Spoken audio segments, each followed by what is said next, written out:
फूल खिलाया है इसी गर्म हवा ने, ये फूल खिलाया है इसी गर्म हवा ने। कानून कानून कानून,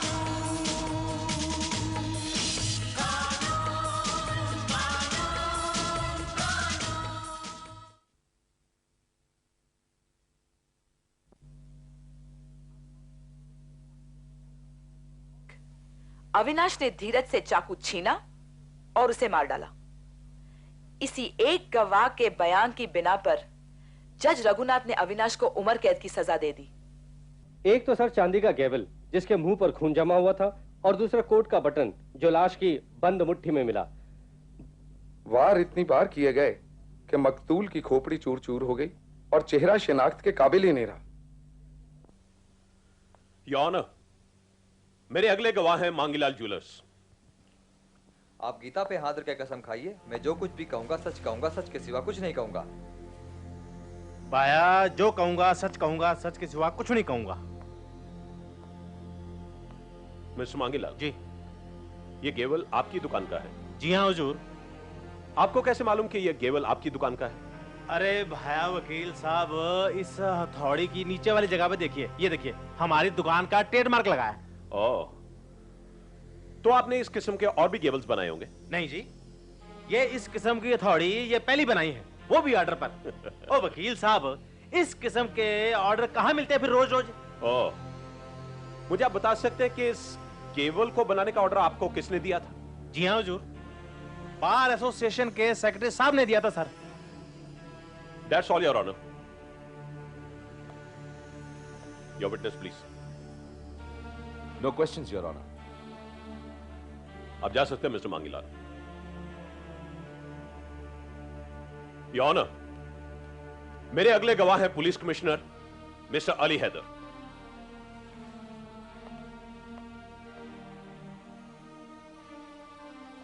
कमिश्नर साहब जी, क्या मुलजिम रघुनाथ कभी आपके पास मकतूल अविनाश के सिलसिले में मिलने आए थे? जी हाँ, जज रघुनाथ साहब मेरे पास ये शिकायत लेकर आए थे कि अविनाश, जिसे उन्होंने आज से 10 साल पहले उम्र कैद की सजा सुनाई थी, जेल से छूटने के बाद उन्हें बराबर मेंटल टॉर्चर दे रहा है, और ये कि वो उनकी नौजवान लड़की और उनके छोटे लड़के से बराबर मिलता रहता है और उसके इरादे खतरनाक हैं, और ये कि बदले की भावना में वो कुछ भी कर सकता है। तो इस सिलसिले में आपने क्या किया? जी, मैंने जज साहब को मशवरा दिया कि बाकायदा एफआईआर दर्ज कराएं, और इनकी एफआईआर की बिना पर ही मैंने अविनाश को अरेस्ट किया और उसे थोड़ी सी पूछताछ भी की, लेकिन क्योंकि मेरे पास कोई सबूत नहीं था कि उसने कोई गैर कानूनी हरकत की है, इसलिए मैंने उसे वार्निंग देकर छोड़ दिया। That's all, Your Honor. Your witness, please. No question, sir. आप जा सकते हैं कमिश्नर साहब। Your Honor, अब मैं अपने अगले गवाह के तौर पर मुलजिम रघुनाथ की बेटी डॉली को पेश करने की इजाजत चाहता हूं। इजाजत है।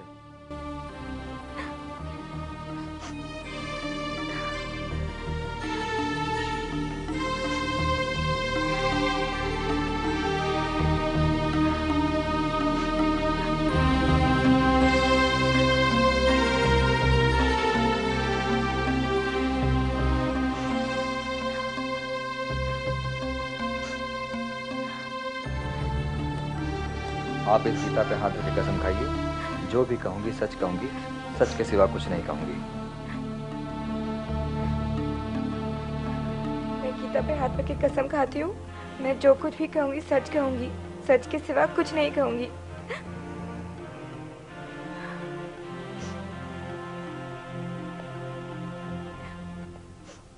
मिस डॉली, क्या मकतूल अविनाश को एक बार गे लॉर्ड रेस्टोरेंट में मिली थी? जी। क्या वहां पर पहुंचकर आपके पापा ने मकतूल अविनाश को कुछ भला बुरा कहा था और मारा भी था? मेरी बात का जवाब दीजिए मिस डॉली। जी। एक आखिरी सवाल, जिस दिन मकतूल अविनाश ने आपके घर में घुसकर आप सब लोगों को एक कमरे में बंद कर दिया था, उस दिन आपके पप्पा ने घबराकर गुस्से में कुछ कहा था? क्या आपके पापा ने घबराकर गुस्से में कुछ कहा था? मेरी बात का जवाब दीजिए मिस्टर डॉली।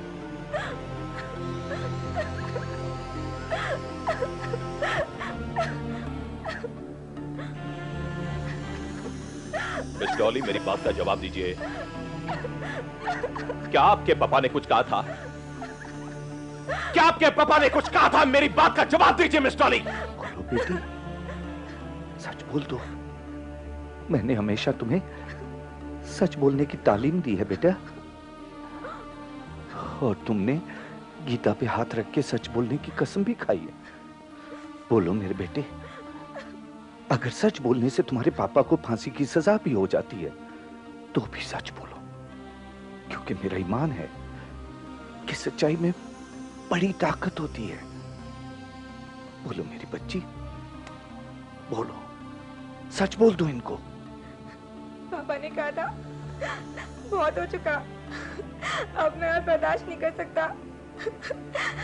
मैं उसे जान से मार डालूंगा, खत्म कर दूंगा उसे।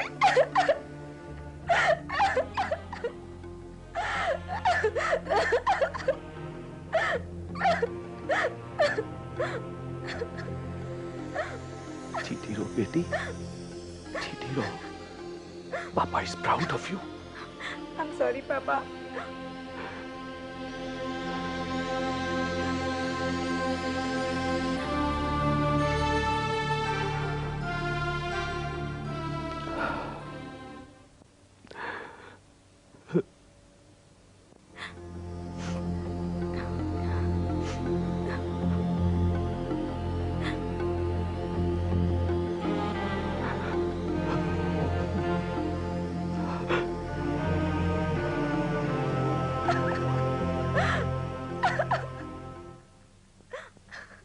That's all, Your Honor.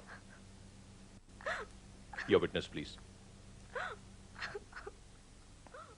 No questions, Your Honor.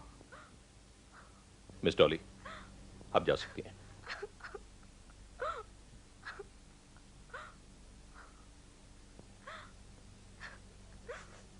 Your Honor, एक बार फिर मुझे बहुत अफसोस के साथ कहना पड़ता है कि हर सबूत, हर गवाह मुल्जिम रघुनाथ के कातिल होने का ऐलान कर रहा है, और इनके सिवा कोई दूसरा कातिल हो ही नहीं सकता। That's all, Your Honor.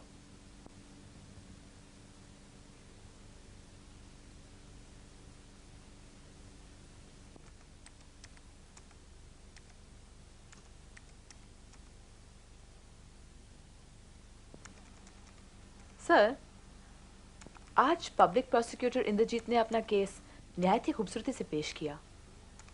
कल का दिन हमारे लिए बहुत ही क्रूशियल दिन है। Excuse me sir. बोलो। सर, वो बाहर एक औरत आई है सर, आपसे मिलना चाहती है। उससे कहो कि इस वक्त मैं बहुत बिजी हूँ। मैंने वही कहा सर, लेकिन वो अपनी जिद पर अड़ी है, कह रही है आपसे मिलना बहुत जरूरी है। तो पाशा उसे अंदर भेज दो। कमाल। Sir, what about this point? आइए आइए सर। ये मेरा नाम कस्तूरी है। इनका नाम कस्तूरी है। बैठिए।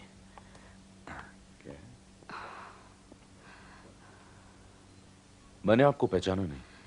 कालिया चक्कू का नाम तो सुना ही होगा आपने। कालिया चक्कू वो मशहूर? जी जी, वही मशहूर गुंडा। मैं उनकी बीबी हूँ। फरमाइए, मैं आपके लिए क्या कर सकता हूँ? जी, मेरे पति कई दिनों से घर से गायब हैं। देखिए, आपके पति कैसे हैं और क्या करते हैं ये आप भी अच्छी तरह जानती हैं और मैं भी अच्छी तरह जानता हूं। थोड़े दिन घर से बाहर रहना या अंडरग्राउंड होना ये कोई इतनी बड़ी बात नहीं कि आप एक वकील के पास दौड़ी चली आए। ये तो आपके साथ पहले कई बार हो चुका होगा। नहीं नहीं, ऐसा पहले कभी नहीं हुआ, और मैं किसी वकील के पास नहीं आई हूँ। क्या मतलब? आप जज रघुनाथ साहब के वकील हैं ना? जी हाँ। आपको इसी वजह से मैं मिलने आई हूँ यहाँ।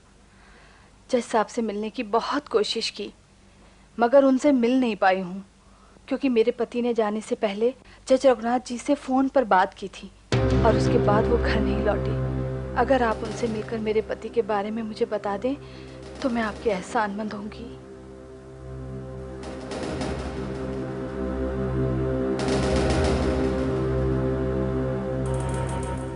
विजय, तुम इस वक्त? जी सर, मुझे आपसे कुछ पूछना है। क्या आप भी कुछ पूछना बाकी रह गया है? क्या आप कालिया चक्कू नाम के किसी आदमी को जानते हैं? हाँ, मेरी कोर्ट में एक बार उसका केस आया था। क्या उसके बाद आपकी कालिया चक्कू से कभी मुलाकात हुई है? नहीं, कुछ दिन पहले उसका फोन जरूर आया था। बहुत गुस्से में लग रहा था। कहने लगा कि मुझे पता चला है कि अविनाश नाम का एक मुजरिम जेल से छूटने के बाद आपको लगातार परेशान कर रहा है। मैं लाख बुरा आदमी सही जज साहब, लेकिन मैं ये हरगिज बर्दाश्त नहीं कर सकता कि कोई मुजरिम या बुरा आदमी आप जैसे महान और इंसाफ पसंद आदमी को यूं लगातार परेशान करता रहे। मैं आपकी बड़ी इज्जत करता हूं। आप बिल्कुल बेफिक्र रहिए जज साहब। मैं उसको ऐसा सबक सिखाऊंगा कि वो जिंदगी भर याद रखेगा। वो आपके घर तक का रास्ता भूल जाएगा।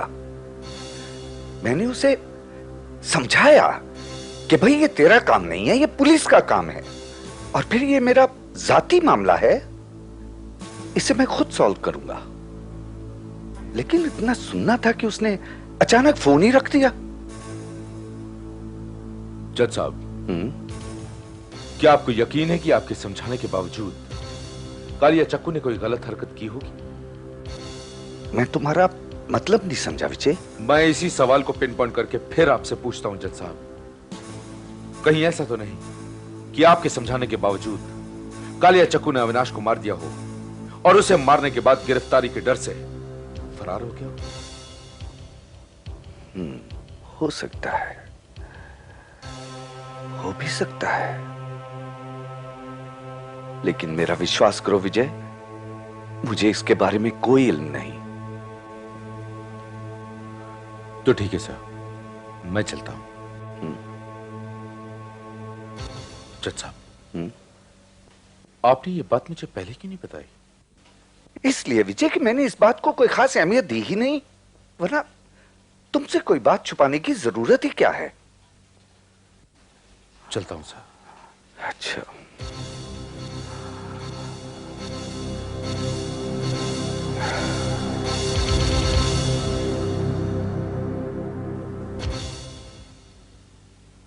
सर, मेरे ख्याल से जज साहब ने हमसे कोई झूठ नहीं बोला, क्योंकि काले चक्कू तो उनकी बहुत इज्जत करता था। इसलिए खुद अविनाश को डराने धमकाने वो वहां पहुंचा होगा। उनके बीच में कोई तकरार हुई होगी और काले चक्कू ने अविनाश को मार दिया। सर, ये केस तो क्रिस्टल क्लियर है सर। जज साहब ने अविनाश को सजा दी। अविनाश जेल से बाहर निकला और जज साहब को तंग करना शुरू किया। जब कालिया चक्कू को इसका पता चल गया, उसने अविनाश का कत्ल कर दिया सर, और फिर गिरफ्तारी के डर से शहर से फरार हो गया।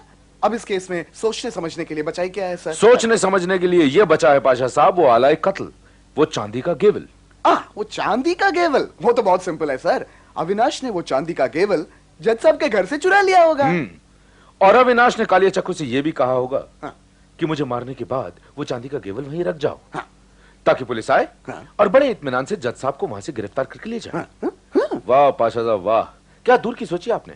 अब लगे हाथ ये भी बता दीजिए कि अब जब कत्ल के जुर्म में जज साहब गिरफ्तार हो चुके हैं, तो कालिया चक्कू फरार क्यों हुआ? जबकि कालिया चक्कू का इस केस में कहीं भी नाम रिकॉर्डेड नहीं है। यह कोई सीधा साधा केस नहीं है, बहुत टेढ़ा केस है। और इस केस में कातिल वही हो सकता है जो अविनाश और जज साहब दोनों का दुश्मन हो, जो एक को मार के दूसरे को इस केस में फंसाने के चक्कर में हो।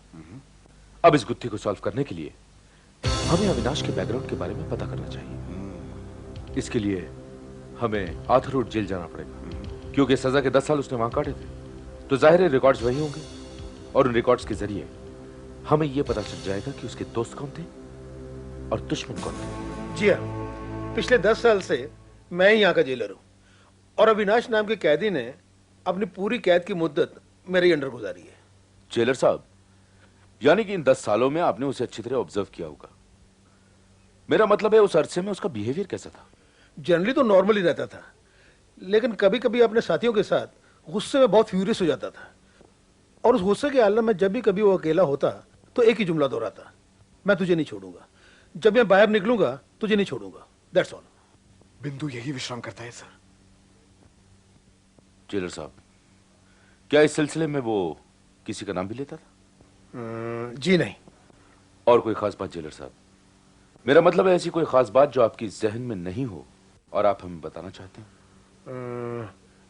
जी हाँ, अपनी कैद की मुद्दत के दूसरे ही साल उसने एक बार जेल से फरार होने की कोशिश की और ऊंची दीवार से गिरकर वो अपनी एक टांग तोड़वा बैठा। मिलिट्री हॉस्पिटल में उसे 6 महीने रखा गया। हॉस्पिटल में उसका बिहेवियर कैसा था ये आपको डॉक्टर अशोक बता सकते हैं, जिनके वो ज़ेरे इलाज था। और इत्तेफाक से आज डॉक्टर अशोक जेल के दौरे पे आ रहे हैं। हेलो जेलर साहब। Hello doctor. अभी मेरी जुबान पर आपका ही नाम था। आप है डॉक्टर अशोक। डॉक्टर अशोक। और आप मशहूर क्रिमिनल लॉयर विजय सक्सेना। इन्हें कौन नहीं जानता। Thank you. डॉक्टर अशोक, आपको याद होगा आज से 10 साल पहले एक कैदी जेल से फरार होने की कोशिश में अपनी एक टांग तोड़वा बैठा था और उसका इलाज आपने किया था। 10 साल पहले टांग तोड़वा कर। अविनाश नाम था उसका। Yes doctor, I want information on him. Saxena साहेब, वो कैरेक्टर भी अपने आप में बड़ा इंटरेस्टिंग था और वो केस भी इसलिए जहन में महफूज रह गया कि जब टांग तोड़वाकर हॉस्पिटल पहुंचा तो बोला मैं एनेस्थीसिया नहीं लूंगा, इसके बगैर ही मेरा ऑपरेशन कीजिए। मैंने कहा टांग में रॉड डालनी पड़ेगी जो एनेस्थीसिया के बगैर मुमकिन नहीं है, तुम ये दर्द बर्दाश्त नहीं कर सकोगे। सक्सेना साहेब, मानना पड़ेगा बहुत ही स्ट्रांग विल पावर का आदमी था, आखिरी दम तक अपनी जिद पर अड़ा रहा। तो आपने उसकी टांग में स्टील रॉड डाली थी? जी हां, उसके बगैर तो वो चल फिर ही नहीं सकता था। और उसके बाद एक बात और हो गई थी, हॉस्पिटल में उसके ग्रुप का खून नहीं था। खुशकिस्मती से मेरे खून का ग्रुप भी वही था जो उसके काम आ गया। अभी अभी आपने बताया कि अविनाश बहुत ही इंटरेस्टिंग कैरेक्टर था। डॉक्टर अशोक, आप उसके कैरेक्टर के बारे में मुझे और कुछ बताएंगे? सक्सेना साहेब, वो इस तरह से कि वो कैरेक्टर जब भी अपने आप में अकेला होता बुदबुदाता रहता था, मैं तुझे नहीं छोड़ूंगा, मैं तुझे नहीं छोड़ूंगा। अगर उसके हाथ में कागज कलम आ जाता तो उस पर यही जुमला लिखना शुरू कर देता था, और अगर उसके हाथ में चाक या कोयले जैसी कोई चीज आ जाती तो दीवारों पर यही जुमला लिखने लगता था, मैं तुझे नहीं छोड़ूंगा, मैं तुझे नहीं छोड़ूंगा। इस तरह से वो अपने आप में एक इंटरेस्टिंग कैरेक्टर था। उसकी केस हिस्ट्री इस हॉस्पिटल में तो मौजूद होगी? जी हां, जरूर होगी। डॉक्टर साहब, क्या उसकी एक कॉपी मुझे मिल सकती है? क्यों नहीं, आप 1-1.5 घंटे में हॉस्पिटल पहुंचिए, तब तक मैं यहां का काम निपटा कर वहीं पहुंचता हूं। ओके सक्सेना साहब। Thank you. ओके जेलर साहब। Thank you doctor Ashok. Bye bye. Jailer साहब जी, क्या आप मुझे अविनाश के नेटिव प्लेस का एड्रेस दे सकते हैं? जी हाँ, क्यों नहीं। एक मिनट। 10 साल पहले 84 ये